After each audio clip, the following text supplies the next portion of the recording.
Laldangan rel sualo lên lai yamang o kan fam ve ma hian kum sul ve khuare ya kan nga sa inti te ang o Kut pui laldangan rel sualo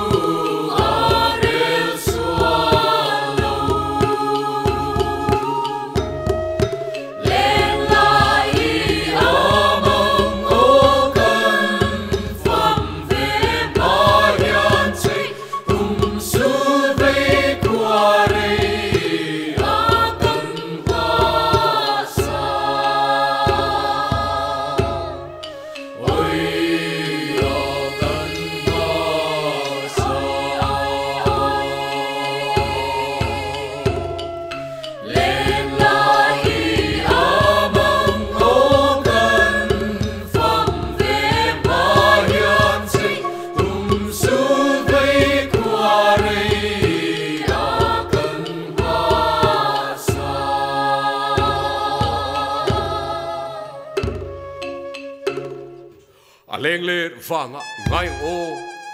gut pui ming thang za leng zai von na huna chuat lang lel thang kiwa kiu lo chu in ti le te a leng le vanga ngai ang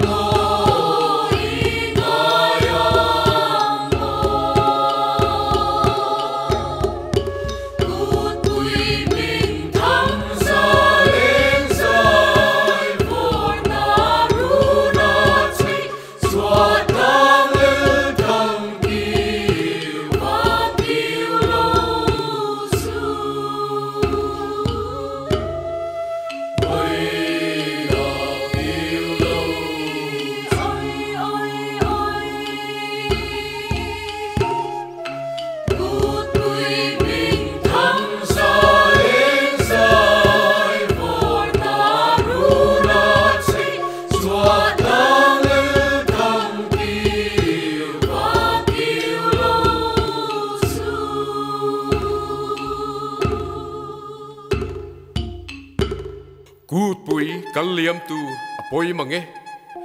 kum sul veya rel le se lal sai ngur pan kale che biang no